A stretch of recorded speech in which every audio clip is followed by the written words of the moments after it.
Good evening, ladies and gentlemen. Welcome to another edition of The Lap Down. I am your host, Greg Farmer, and tonight we have another full house. We have JP, Jamie, Tyler, and Brandon coming on for his first episode of the season. Boys, how are we doing tonight? Doing well. Can't complain. Ready to dive in. That's always good to hear. As always, a big shout out to the Alkali Project and Mr. Will over there for the intro and outro music for the show. Please be sure to check out their album, The Blood World, on Spotify and wherever you get your music streaming. We're gonna jump right in. We kicked off the racing season about 4 weeks ago. But not everybody started racing. Formula One starts up this week on, Sunday. They are racing their first race, of the season at Melbourne, the Australian Grand Prix. I just say something about it, because I know a little bit when you're done. Yeah. Now I try to keep up with F1 as much as I can. I only know like a few of the drivers other than me running in my league on Xbox. So, Tyler, go ahead and tell us about the Australian Grand Prix. So we got the Australian Grand Prix coming up this weekend, and we've also actually big news that the FIA has denied Andretti again, unfortunately. And we have a few driver market changes, like Liam Lawson to Red Bull, Carlos Sainz to Williams, Esteban Ocon to Haas. And it's going to be an exciting season. Last year of 2022 regulation. And so I don't see really much improvements on anything. They're going to be going to work on the 2026 car starting actually this week. Yep, and don't forget about Lewis Hamilton moving over to Ferrari too. Oh, that's the biggest change in the off season I forgot about. But Lewis will be back. Him and Charles are going to be a really good powerhouse team to watch out for. Yep. And some a little bit of breaking news that happened over the weekend. Cadillac is confirmed to join the grid for Formula One in 2026. Tyler and I were talking before we went on air. Not sure if it's replacing another manufacturer like Chevrolet, or if they are just adding to the grid. But starting with JP, Cadillac being an American manufacturer, would you like to see an American driver running in one of those cars? And if so, who? Yeah, so I would say AJ Allmendinger from the Cup Series, but that's probably not going to happen. That would be my ideal driver. He's very talented, knows what courses, would have a great season over there in Formula One. All right. What about you, Jamie? I think it's more just seeing a cool American manufacturer participating in the F1 series. I'd rather them get a decent / really good driver to drive it. I could care less if he's actually from the United States or not. Are we talking about NASCAR or are we talking about F1? Because NASCAR, I thought we were talking about NASCAR one. We're talking about F1. He asked what driver. Yeah. Oh, so then I already knew Cadillac was confirmed. They confirmed it like a while ago, but they actually officially tweeted about it. Go ahead. Sorry, Jamie. Yeah, all I was saying is, I just want to see the Cadillac manufacturer perform well, and I'd rather them go out and get a good driver that's going to be able to bring some good results for Cadillac, regardless if they're American or not. I just want to see it perform well. Yeah, same here. What about you, Tyler? Who would you like to see in that Cadillac on the grid? Ooh, I personally would love to see. I would love to see Checo and Colton Herta, honestly, Colton Herta, because those are, well, this is going to stem back to the Andretti thing, but in Formula One. Andretti was actually initially going to be in F1 with Cadillac, but Andretti then got denied again. I still think Colton Herta and Checo, because Checo has a good relationship with GM, because he's actually raced in like IndyCar feeder series.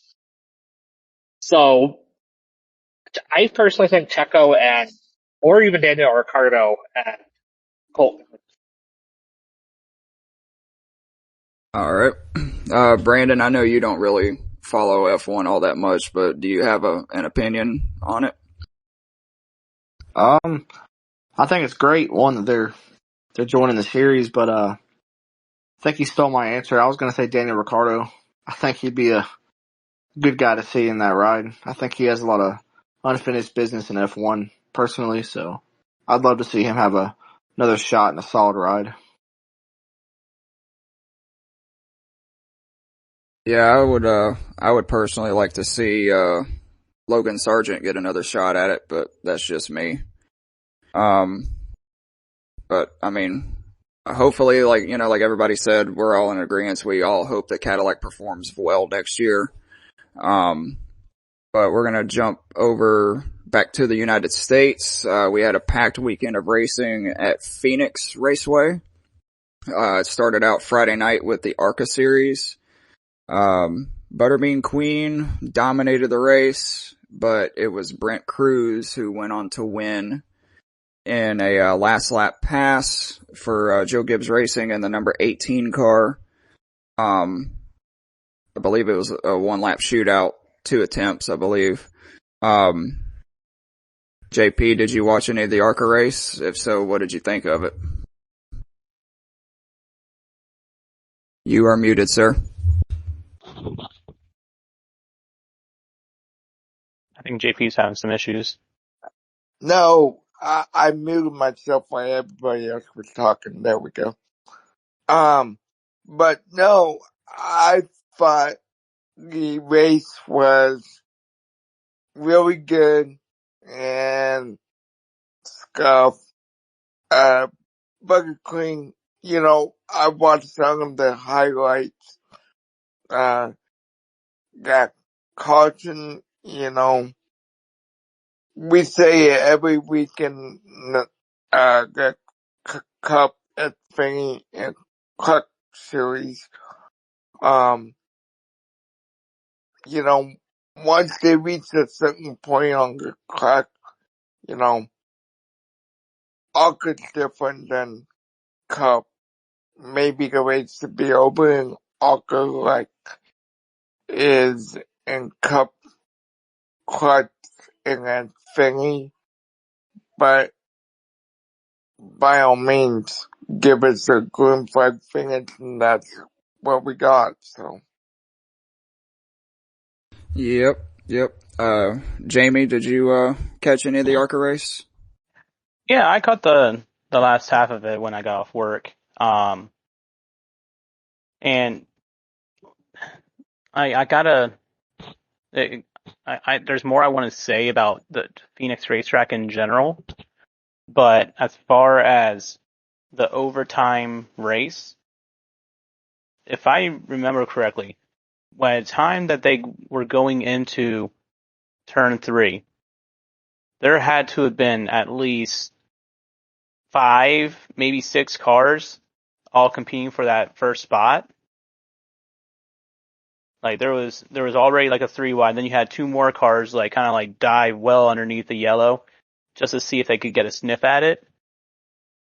I'll tell you what, if I was to have taken my daughter to a race that would have been practically free to go to, and just to get some of the youngins involved in seeing what NASCAR can be about, I gotta commend ARCA. They put up a fantastic showing out in Phoenix this weekend. Yes, they really did.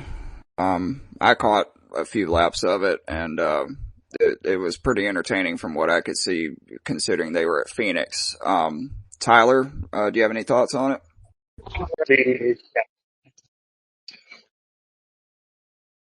What's All that? right. I think he said no. Brandon? I didn't see it live. I saw some highlights. I would say it was a pretty good race. I for one am not a fan of the one lap shootouts. Personally, I just never been a fan of that. And I guess the only thing I had a problem with was Butterbean. He didn't seem to like the little move to get moved out of the way in the last lap, and I think he's got to have a little thicker skin because I honestly didn't see anything wrong with the move. I mean, he may have been the fastest guy, but you're going for a win. I think that was fair game, and I didn't see any issue with that finish. I thought it was great. All right. Well, on Saturday, we had Xfinity.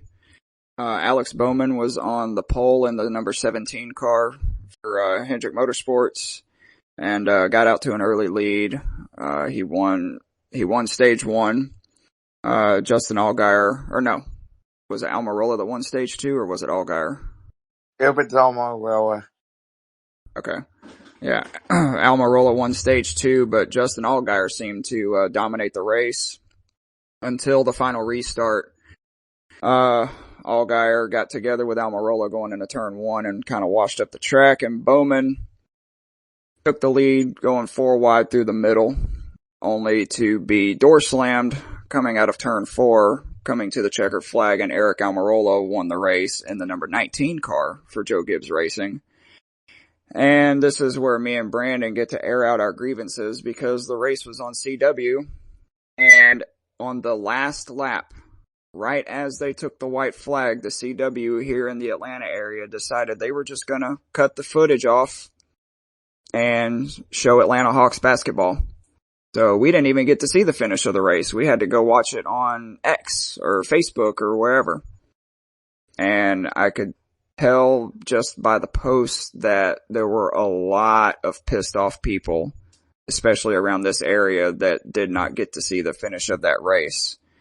But JP, what were your thoughts on the Xfinity Series race on Saturday?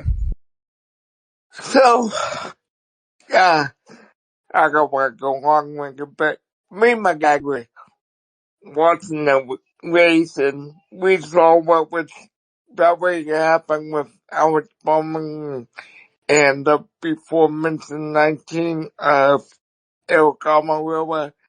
And, you know, the more and more I look at it, you know, my dad, you know, he's been a big NASCAR fan like I have for years. And, you know, we were both saying, is it fair game that Almirola put the 17 in the wall? You know, racing is racing, but was Almirola too aggressive in my opinion? Maybe. I bet once you saw the finish there, great, you were kind of pissed that Almirola did what he did to Bowman. Yeah, I get tweet notifications from Jeff Gluck and Bob Pockrass, and as soon as it cut out, about 10 seconds later, I get both notifications that Almirola won it, and I'm like, okay, how in the world? And so I go back and start reading all the posts, and everybody's saying, oh, Almirola, you know, doored the crap out of Bowman and stuff, and I was like, well, I need to see a replay. And finally they posted the replay, and I saw Almirola get loose going into 3 and 4. But Bowman gave him like 3 lanes, and he came all the way up the track. And Almirola even said in his interview that he meant to wash him up. So, I mean, just my opinion here. You guys can have differing opinions. I think it was a dirty move, honestly. But, Jamie, what are your thoughts on it? So, looking at it, at the end of the day, You're racing for a win. And this is not anything new in the realm of NASCAR. We can have opinions if it's a dirty move, if it's a clean move. Eric Almirola has never been a driver who can just win it the clean way. Let's just call it for what it is. But do I have a problem with it? I do not. Because we've seen on multiple different tracks with multiple different series, people leaning into each other and doing what they need to do to win the race. In this case, because of how Phoenix is, it's not a straightaway, it's an arch. And Almirola was doing no different, and it just so happened that on the other side of Bowman was a wall when they were coming out of that turn. Maybe, I know he meant to wash him up, but I don't think he anticipated him being right up next to the wall. But regardless, I did not see anything wrong with it. All right. Well, I will give Almirola this much. You know, you said he can't seem to win races the clean way. The only clean win that I've seen Almirola have was the race that I was at, 2021 Loudon. He was very, very fast in the second half of the race, and he straight up won that race. But Tyler, what are your thoughts on Xfinity on Saturday? I didn't mind the incident if it was between two Xfinity, but it was between two non-regular. Yeah, it was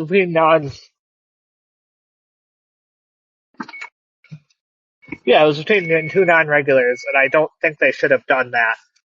Gone way too hard for an Xfinity race, because they're, especially Alex Bowman, because they're, like I said, I can understand if it was Xfinity. I'm more pissed off at the fact that it's two non-regulars going at it like that, and then Doring, and I don't condone that at all, especially bushwhacking. All right. I will say that this was one of the more entertaining Xfinity Series races at Phoenix that I've seen in recent memory. They were battling quite a bit for the lead all throughout the race. But Brandon, what were your thoughts? I'm eager to hear it. Well, to start off with the whole CW thing, as just like you, I was pretty pissed off. I've never in my life seen something like that happen. I mean, cover to the white flag. That's like the biggest moment of the race, and obviously there was a great finish. So to just see it go from battle for the lead to Hawks pregame, kind of disappointing. And I would say CW Atlanta should be ashamed of themselves for that, and hopefully the backlash they received will prevent this from ever happening again, because that is completely unacceptable. But as for the Xfinity race itself, up to that point, I thought it was fantastic. I mean, there was good racing. Austin Hill, I know nobody's talked about this, but that Austin Hill accident was like a video game ordeal. That's something I would do on iRacing, and that made me laugh so hard. I couldn't believe what I was watching. I thought something broke, but it just hit the inside wall. I've done that on Heat 5 before. I give him credit. He owned it, so I give him credit for that. Usually he's full of excuses, but he took credit for it. But fast forward to the finish, though. I mean, Bowman, he made a mistake, I think, in that last corner. I don't think he should have opened the door like he did. It kind of just offered it up. I mean, Almirola had so much room, so I'm not surprised he took that opportunity. If I was Bowman, I probably would have parked it on the bottom and pretty much made Almirola either choose to shove me up the track or just give it to him. But I mean, we've seen the move plenty of times. I mean, it's nothing new, but I'm not a big fan of guys just pretty much tearing up a race car. I mean, he destroyed Bowman's car, and I'm sure he didn't help his own car either. I'm not a big fan of that. If a little contact, I'm going there whatever. right now. Little contact's fine, but to run a whole race and then basically tear up 2 race cars at the finish is, I don't like that too much. Yeah, I agree. I'm just kind of salty because, everybody in here knows that Bowman is my driver. So kind of stings a little bit to see him lose one like that, even if it is Xfinity. But jumping to Sunday, Willie B started on the pole. They had the primary tires and the option tires this weekend, which we will get to.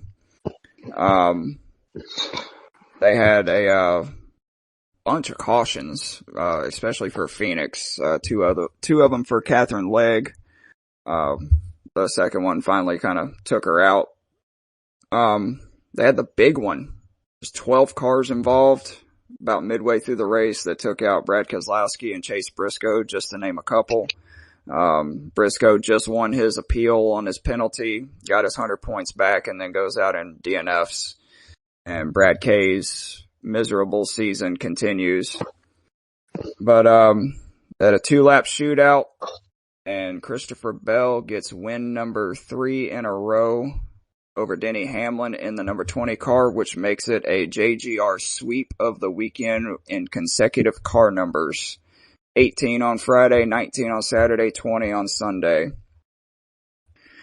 But my big question from the Cup Series race was, starting with JP, did the red option tires work?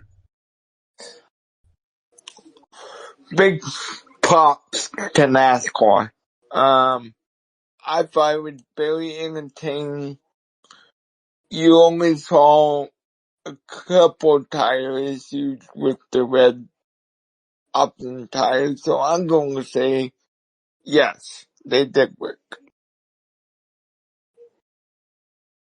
All right, Jamie, what are your thoughts?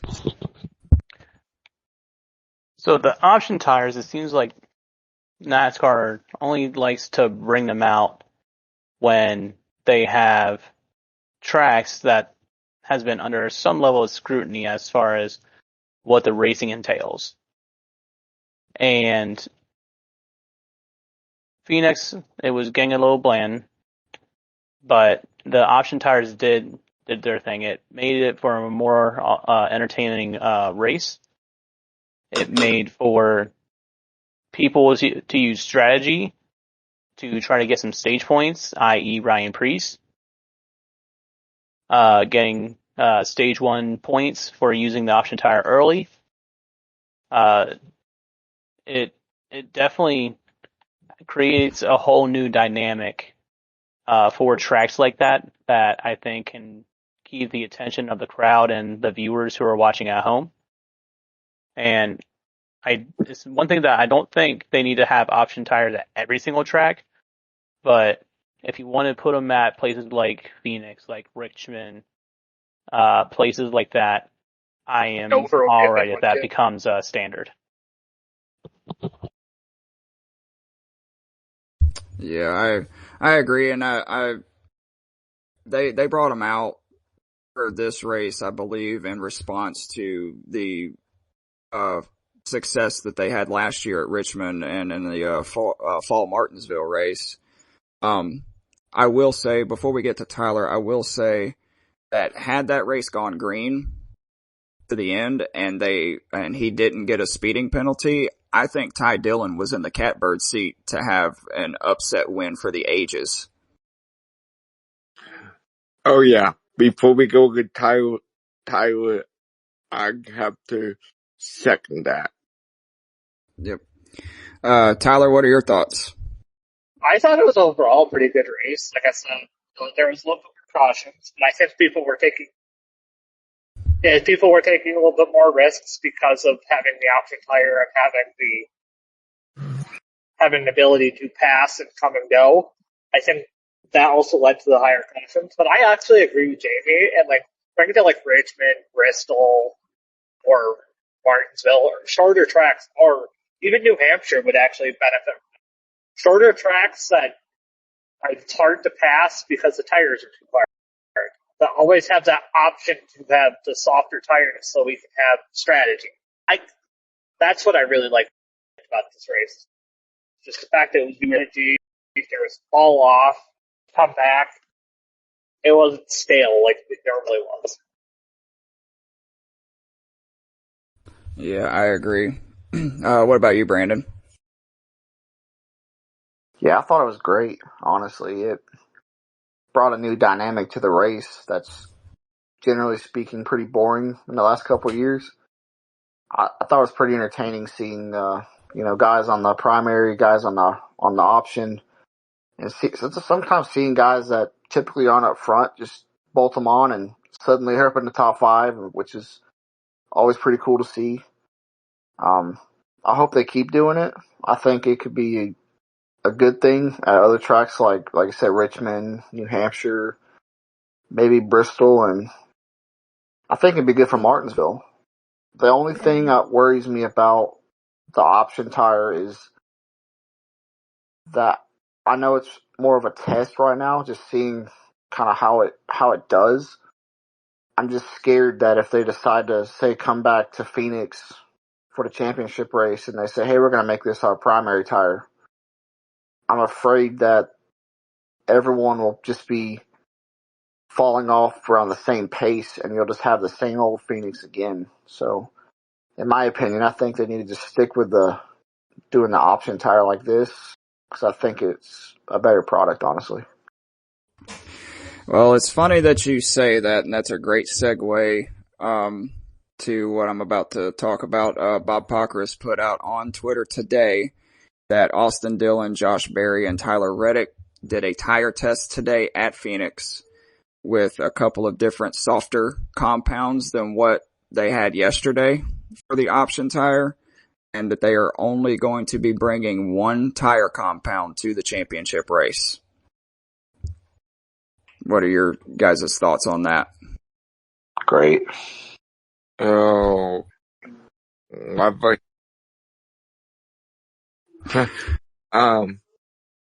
Yeah, lovely.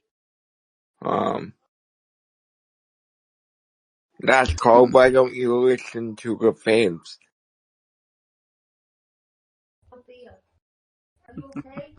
Well, I was listening to the teardown today, and Jordan Bianchi and Jeff Gluck were both saying that they would like to see this option tire run at like Pocono or Indianapolis.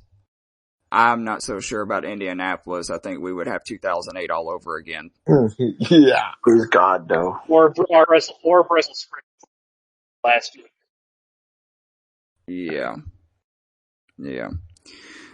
So a couple more questions. I know we're only 4 races in, but we've had 2 winners. We had Byron win the 500, and then Bell has just dominated from there.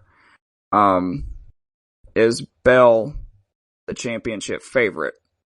And before you answer, I will tell you that dating back to last year, Christopher Bell has gotten JGR's last 5 wins.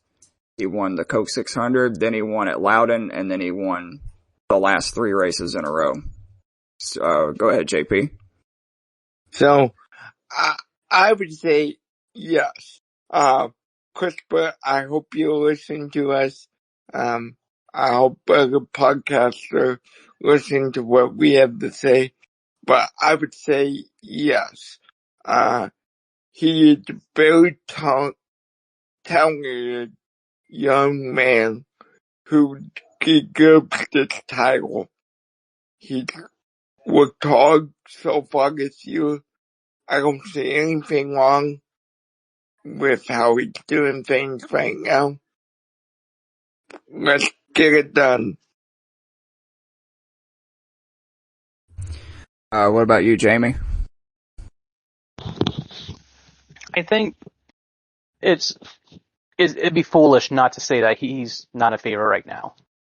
I mean, he put the first three race win streak in these new cars.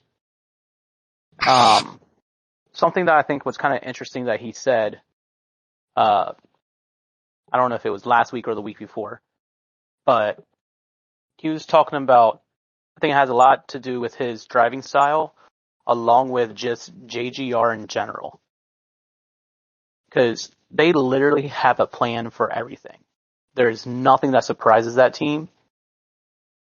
And any which way that any of these races go, they already have a plan in place for that exact scenario. I think, as of right now, Christopher Bell has the chance to have a dominant season like we haven't seen in a while. Just based off of results.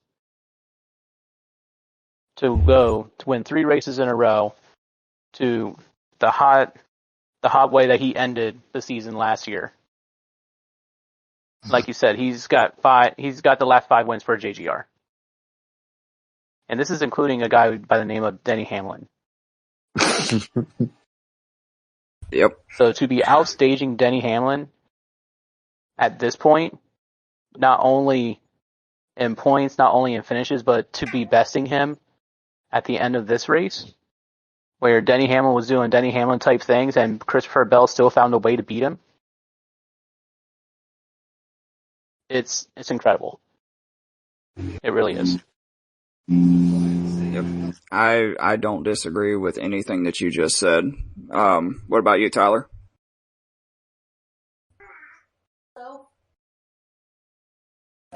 Alright, Brandon. What's up? Oh. Do you think that Bell is the championship favorite?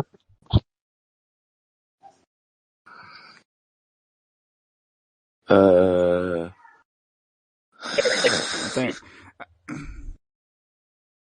think Byron, Tyler, better chance.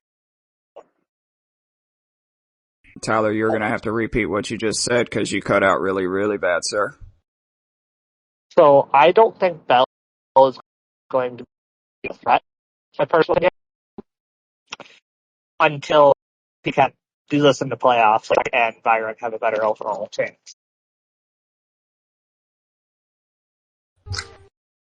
All right. What about you, Brandon? I think it's too early to say he's the favorite. I would say he's probably a lock for the top 4, but that's just too early. I think you still got guys like Hamlin, Larson, Byron. I mean, there's a few others out there that are probably going to catch fire in the season. I do think Bell's probably going to have his struggles, like every team does. But I mean, 3 wins is a crazy way to start the season. But I wouldn't say he's the favorite. I think once we probably get close to the playoffs, that guy will probably come into play. You'll probably have a good idea who the true favorite is by the time we get to the 26th race of the year. But at this point in time in the season, who would you put over him? Over him? I mean, I'd say Byron's been just as good as him. I mean, he was there at Atlanta. He could have moved him at Coda. Byron was in the top 3 before he got caught on pit road and during a caution. So, I mean, as many times as Bell has won this year, honestly, Byron could have done the same thing if things just worked out differently. So I think those are the 2 guys right now. But 4 races in, I can't really say he's the favorite for the entire season. He's just the best right now. Well, not to mention that we were one push away from maybe having Bell win the first 4 races of the season because he was in contention to win the Daytona 500 too. And also not to mention that the next 2 to 3 races on the schedule favor Christopher Bell. Vegas, Homestead, Martinsville. I mean, I know it's highly, highly unlikely, but we could see 4 or 5 wins in a row. Like, you never know. But I'll go ahead, Brandon. No, you're good. So we're going to transition, or no, I'm sorry. I got one more, question. Starting with JP. If you are Ty Gibbs, is it time to hit the panic button? Because dating back to last year, he hasn't had a single top 25 finish since Talladega last fall, except for the Daytona 500 this year where he finished 16th. Other than that, he's finished in the 30s every race. That's what I was going to bring up earlier, but you brought up for me. Call her ambulance, because he needs an ambulance. What about you, Jamie? It's one of the things like Ty Gibbs. He has just the fact that he's in the Cup Series tells me that he has a level of talent that has gotten him there. But at the end of the day, you got to produce finishes, and not when you talk about a standard of JGR. It is expected to be in the top 20 at the bare minimum. Too good of equipment to be wasted on being aggressive at the wrong time, not racing smart, not taking care of your tires. And I really thought that Ty Gibbs would have spent a lot of time in the simulator over the off season to get better at tire management, to get better at decision making. But I don't think it's time for him to hit the panic button as of yet. But if we're having this conversation in like 2, maybe 3 weeks, and he still hasn't cracked the top 20 or top 15 besides Daytona, then at that point it would be time to hit the panic button. But they just got to get it figured out. He's got to make better decisions, because it's honestly his decision making and his being aggressive at the wrong points of the race that is costing him these races. All right, Tyler. I don't really have much of an opinion except for the fact that I agree. So go ahead, Brandon. All right, Brandon. Oh, he should absolutely be hitting the panic button. I mean, to me, Ty Gibbs has been quite a disappointment since he got in Cup. I do think he got rushed a little bit to Cup. I don't think he was as ready as everyone thought he was, but in JGR equipment, finishes like that are just, in my mind, not acceptable. I mean, think back to when Eric Jones was in the 20 car. I mean, he performed better than this, and he got booted after like a couple seasons.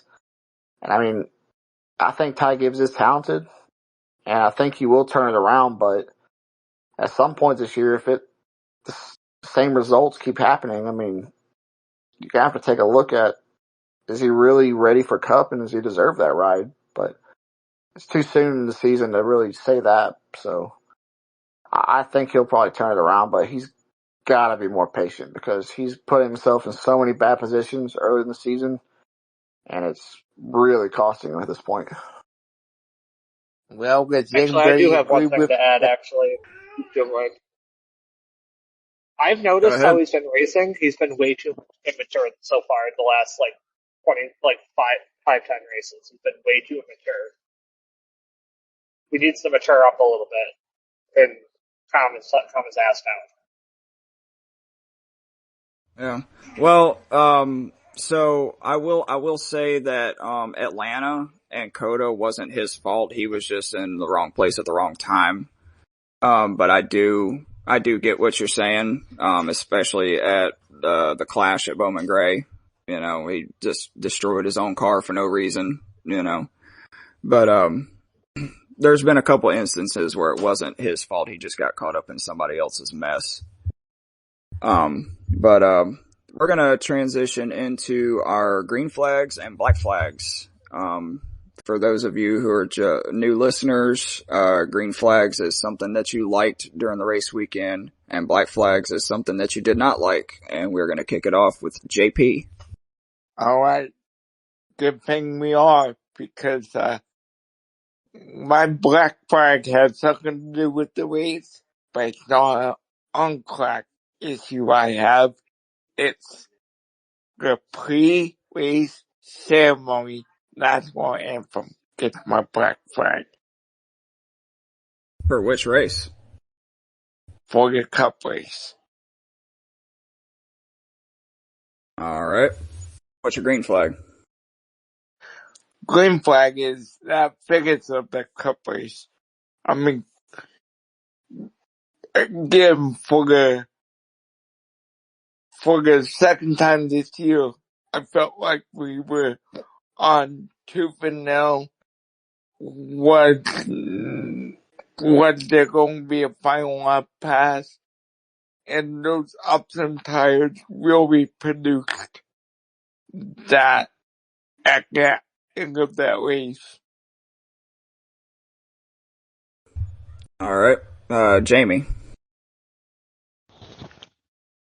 My green flag goes to the Phoenix, all three races that happened at Phoenix Raceway, because of the track, because of just how well it had worn, creating multiple levels of racing.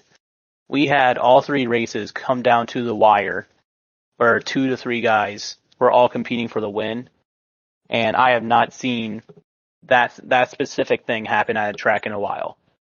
So my green flag definitely goes out to Phoenix Raceway for having a great weekend of racing, where it really could have been anybody's game to win that thing.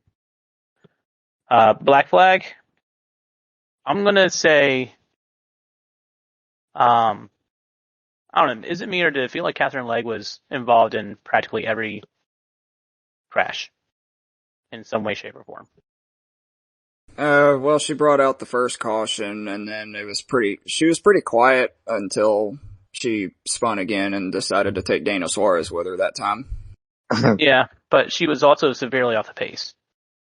Like, we're talking, like, she was at least like a half a second slower than every other driver.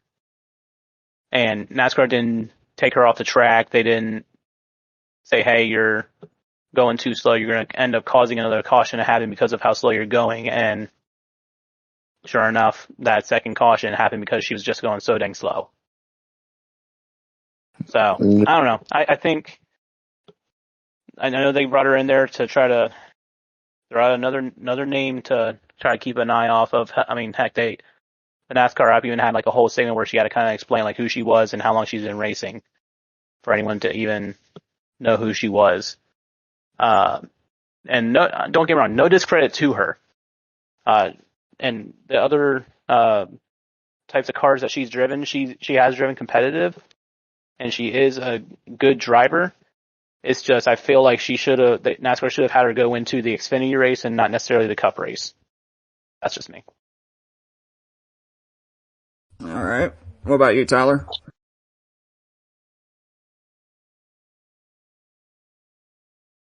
All right. We'll circle back to Tyler. Brandon. All right. Green flag, I would say NASCAR and Goodyear combined. I thought the option tire this weekend was great. I thought it really helped the Phoenix race a lot. I thoroughly enjoyed the race, and so kudos to them for that. My black flag, on the other hand, is NASCAR and their inconsistencies once again. I did not agree with the penalty for Austin Cindric. I personally think he should have been suspended for a race.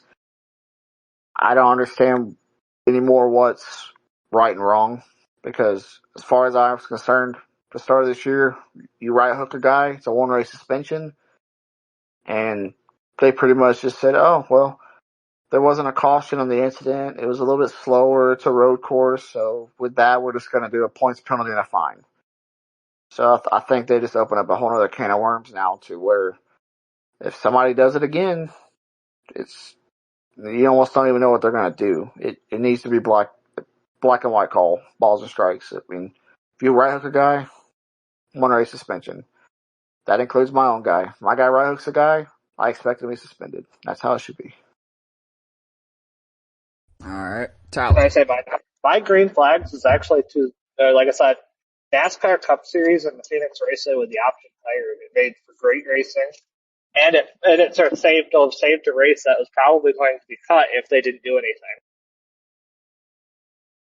But and also my black flag. I'm sorry, Catherine Flag. I love you, girlie, for IndyCar, but I have to give my black flag to NASCAR for bringing it. Unfortunately. All right. Well, my black flag goes to Austin Hill for the rookie video game mistake in the Xfinity Series race.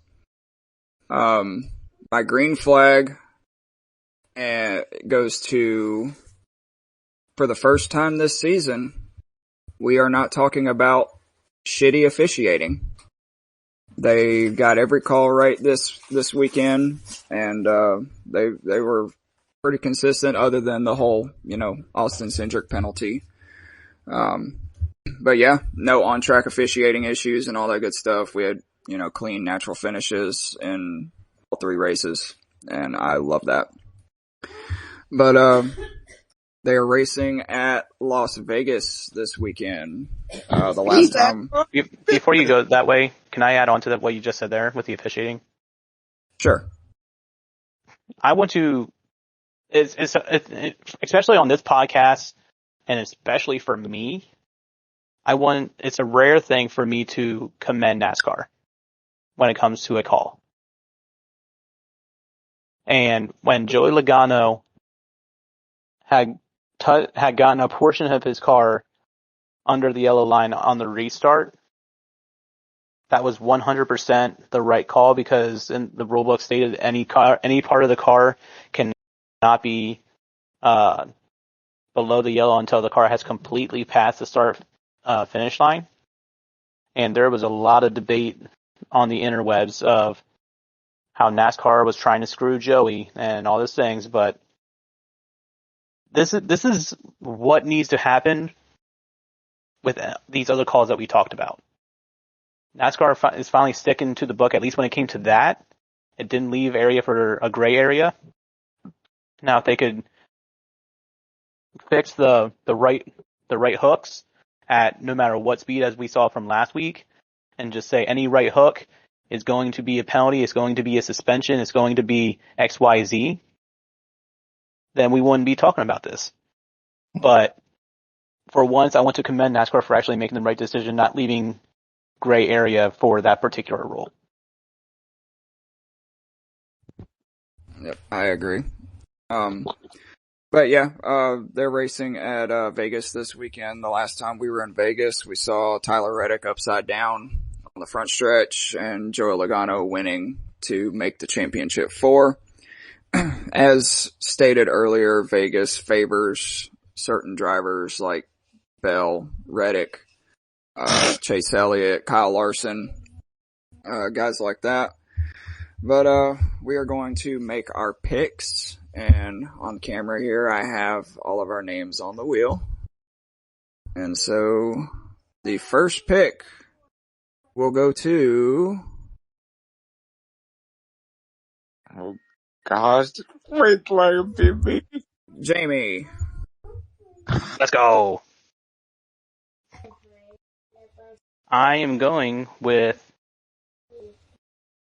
the most recent winner, and that being Kyle Larson. Didn't Logano win last fall? Or are you talking about the spring race? Spring. Gotcha. Alright. Next pick goes to myself. Now, I'm in a pickle here because it's really hard not to pick Bell again 2 weeks in a row, considering he got me the win yesterday. But I don't want to lose any points, so I am going to take Joey Logano. Thank you, boys. Next pick goes to Brandon. Willie B. Saw that one coming. Yep. I knew you were going to do it because my brother always takes Byron. You told me you were going to do that yesterday. All right. Next pick will go to Tyler. I'm going with my boy Chase Elliott. All right.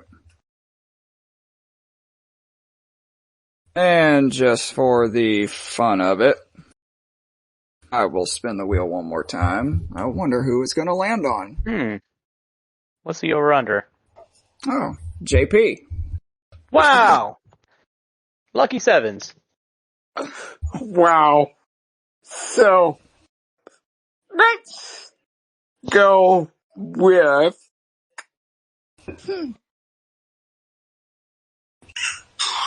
Amy. You're going to be happy with me Oh, yeah? because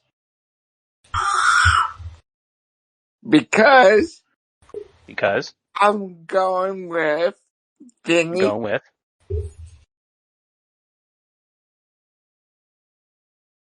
I heard Denny. Oh, he's going with Dennis the Menace?